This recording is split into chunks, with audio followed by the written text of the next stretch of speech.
அன்பார்ந்த அல்லாஹுவின் நல்லடியார்களே, உங்கள் அத்தனை பேருக்கும் இஸ்லாத்தின் காணிக்கையாம் சலாமினை தெரிவித்துக் கொள்கின்றோம். அஸ்ஸலாமு அலைக்கும் வரஹ்மத்துல்லாஹி வபரகாத்துஹு. அன்புக்குரியவர்களே, புனிதமான சிறப்பு மிக்க ரமலானுடைய முதல் பத்தையும் இரண்டாவது பத்தையும் முடித்து இப்பொழுது மூன்றாவது பத்தை ஆரம்பித்திருக்கின்றோம். இந்த மூன்றாவது 10 நாட்கள் என்பது ரமலானிலே மிக சிறப்புக்குரிய, மிகவும் அந்தஸ்துக்குரிய 10 ஆகும். இதனால்தான் புனித மக்கமா நகரிலே உலகம் முழுவதும் உள்ள முஸ்லிம்கள் அங்கே ஒன்று சேர்கிறார்கள். எதற்காக வேண்டி? அந்த காபத்துல்லா ஷரீஃபிலே கடைசி 10 நாட்கள் ஏத்திகாஃப் இருந்து அமல் செய்வதற்காக வேண்டி எல்லா நாடுகளிலுமே இருந்து செல்கிறார்கள். எந்த அளவுக்கு என்று சொன்னால், துல்ஹஜ் மாதத்திலே ஹஜ்ஜுக்காக வேண்டி 40 லட்சம் பேர் ஒன்று கூடுகிறார்கள். அதுபோல ரமலானுடைய கடைசி 10 50 லட்சம் பேர் ஒன்று சேர்கிறார்கள் என்று சொல்கிறார். அப்போ ஹஜ்ஜை விட அதிகமான கூட்டம். காரணம் என்னவென்று சொன்னால், அந்த புனித காபாவிலே 10 நாட்கள் ஏத்திகாஃப் இருக்க வேண்டும், தனித்திருந்து அமல் செய்ய வேண்டும், அங்கிருந்து தராவிகை தொழுக வேண்டும், அங்கிருந்து குர்ஆன் ஓத வேண்டும் என்று பல நன்மைகளை செய்வதற்காக வேண்டி உலகம் முழுவதும் உள்ள முஸ்லிம்கள் கடைசி 10 நாள் என்று மக்கா நகருக்கு செல்கிறார்கள். அருமையானவர்களே, அல்லாஹு ஜல்ல ஷானஹு தஆலா ஏத்திகாஃபை 3 வகையாக வைத்திருக்கிறார். முதலாவது ஏத்திகாஃப் நஃபிலான ஏத்திகாஃப், அதாவது உபரியான ஏத்திகாஃப். அதற்கு நேரம் இல்லை, காலம் இல்லை, நோன்பு வைக்கவும் தேவையில்லை. பள்ளிக்கு வருகிறோம், பள்ளிக்கு வந்தவுடன் நவைத்துல் இஅ்திகாஃப மா தும்து ஃபி ஹாதல் மஸ்ஜிதி, இந்த மஸ்ஜிதில் இருக்கும் போதெல்லாம் நான் ஏத்திகாஃபை நியத்து வைக்கிறேன் என்று சொல்லி உள்ளே வந்தால் நமக்கு ஏத்திகாஃபுடைய நன்மை கிடைத்துவிடும். இது ஒரு நஃபிலான ஏத்திகாஃபாக இருக்கிறது. இரண்டாவது ஏத்திகாஃப் சுன்னத்தே முஅக்கதா கிஃபாயா, அதாவது கட்டாயமான சுன்னத், ஒரு சிலரின் மீது கட்டாயமான சுன்னத். இது ரமலானுடைய கடைசி 10 இருக்கக்கூடிய ஏத்திகாஃப். நம்ம ஊர்ல எல்லாம் ஒரு 5 பேர் 6 பேர் ஏத்திகாஃப் இருப்பாங்க. விளையாசல்ல ஒரு 5 பேர் 6 பேர் இருந்தால் அந்த ஊரே எல்லோருமே ஏத்திகாஃப் இருந்த மாதிரி அந்த கடமை நீங்கிவிடும். இதற்கு பெயர் ஃபர்து கிஃபாயா என்று சொல்கிறார். மூன்றாவது வகையான ஏத்திகாஃப் வாஜிபான ஏத்திகாஃப், கட்டாயமான ஏத்திகாஃப். நாம் ஒரு காரியம் நடந்துவிட்டால் பள்ளியில் நான் என்ன செய்கிறேன், ஒரு நாள் ஏத்திகாஃப் இருக்கிறேன் என்று நேர்ச்சை செய்வது. இந்த நேர்ச்சை செய்து ஏத்திகாஃப் இருப்பது வாஜிபாக இருக்கிறது, கட்டாயமாக இருக்கிறது. நபிகள் நாயகம் ஸல்லல்லாஹு அலைஹி வஸல்லம் அவர்களிடத்திலே அவருடைய மனைவி அன்னை ஆயிஷா ரலியல்லாஹு அன்ஹா அவர்கள் சொன்னார்கள், யா ரசூலல்லாஹ், அல்லாஹ்வுடைய திருத்தூதரே, குன்து நதர்து ஃபில் ஜாஹிலிய்யா அன் அஅ்தகிஃப ஃபீ ஹாதல் மஸ்ஜிதில் ஹராம் قال فأوفي بنذرك رواه البخاري.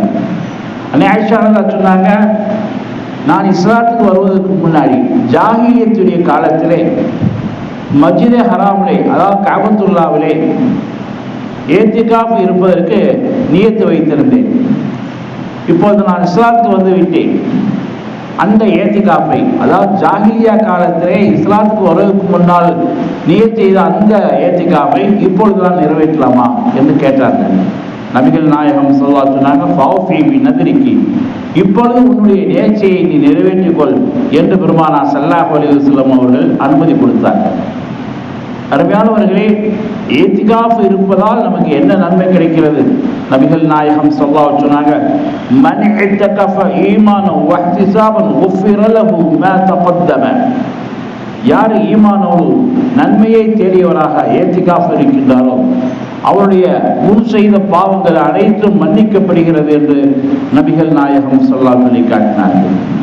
இன்னொரு ஹதீஸிலே சொன்னார்கள், வயுஜ்ரா லஹு மினல் ஹஸனாத்தி கஆமில் ஹஸனாத்தி குல்லிஹா, வெளியில இருந்து என்னென்ன நல்லமல் செய்கிறாரோ அத்தனை நல்லமல் செய்தவரை போன்று ஏத்திகாஃப் இருந்தாலே அந்த நன்மைகளுடைய கூலி எழுதப்படும் என்று நபிகள் நாயகம் ஸல்லல்லாஹு அலைஹி வஸல்லம் அவர்கள் சொல்லி காட்டினார்கள்.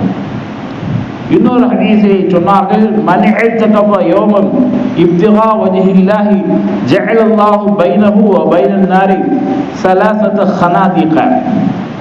யார் ஒரு நாள் ஏத்திகாஃப் இருக்கிறாரோ, அல்லாஹ்வுடைய திருப்பொருத்தத்தை நாடி ஒரு நாள் ஏத்திகாஃப் இருக்கிறாரோ, அவருக்கும் நரகத்துக்கு மத்தியிலே 3 அகல்குழிகளை அல்லாஹ் ஆக்கி விடுவான். அவர் நரகத்துக்கு அவரை சீக்கிரமா போக முடியாது, அதை தடுக்கக்கூடிய 3 அகல்குழிகளை அல்லாஹ் ஆக்கி விடுவான் என்று நபிகள் நாயகம் ஸல்லல்லாஹு அலைஹி வஸல்லம் அவர்கள் ஏத்திகாஃபுடைய அமல் நரகத்தை தடுத்து சொர்க்கத்துக்கு அழைத்து செல்லக்கூடிய அருமையான அமல் என்று சொல்லி இருக்கின்றார்கள். ரமலான் கடைசியில ஏத்திகாஃப் இருப்பது என்பது ரொம்ப சிறப்புக்குரியது. பெருமானார் ஸல்லல்லாஹு அலைஹி சொன்னாங்க, மன் இஅ்தகஃப 10 ஃபீ ரமலான் கான கஹஜ்ஜத்தைன் வ உம்ரத்தைன்.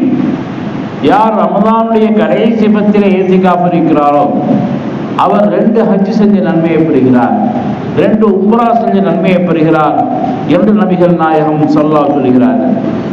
மேலும் ரமலானுடைய கடைசி 10 ஏன் ஏத்திகாஃப் இருக்கிறார்கள் என்று சொன்னால், கடைசி 10 தான் லைலத்துல் கத்ர் வரும். அப்போ அந்த லைலத்துல் கத்ர் இரவை பெற வேண்டும், அதனை அமலை செய்ய வேண்டும் என்பதற்காக வேண்டித்தான் உலகத்தில் இருக்கக்கூடிய கோடான கோடி முஸ்லிம்கள் ரமலானுடைய கடைசி 10 வந்து ஏத்திகாஃப் இருக்கிறார்கள். பெருமானார் ஸல்லல்லாஹு அலைஹி வஸல்லம் அவர்கள் சொல்கிறார்கள், இதா தஹலல் அஷ்ரு ஷத்த மிஅஸரஹு வஹியா லைலஹு வஐகத அஹ்லஹு. அன்னை ஆயிஷா ரலியல்லாஹு அவர்கள் அறிவிக்கிறார்கள், ரமலானுடைய கடைசி 10 வந்துவிட்டால் பெருமானார் ஸல்லல்லாஹு அலைஹி அவர்கள் லுங்கியை இருக்க கட்டுவார்கள். ஏன் அமல் அதிகமாக செய்யறதுக்கானே. அது மாதிரி இரவுகளை ஹயாத்தாக்குவார்கள், இரவுல தூங்க மாட்டாங்க, இரவுல அமல்கள் செய்வார்கள். வஐகத அஹ்லஹு, தான் மட்டும் செய்யாமல் தன்னை சார்ந்த குடும்பத்தினர்களையும் விழிக்க செய்வார்கள், எழுப்பி விடுவார்கள் என்று அன்னை ஆயிஷா ரலியல்லாஹு தஆலா அன்ஹா அவர்கள் சொல்லி காட்டியிருக்கிறார்கள். ஆகவே ரமலானுடைய கடைசி 10 என்பது மிக சிறப்புக்குரிய 10. இந்த கடைசி 10 தான் நபிகள் நாயகம் ஸல்லல்லாஹு அலைஹி வஸல்லம் அவர்கள் விசேஷமாக நரக விடுதலையை கேட்டார்கள்.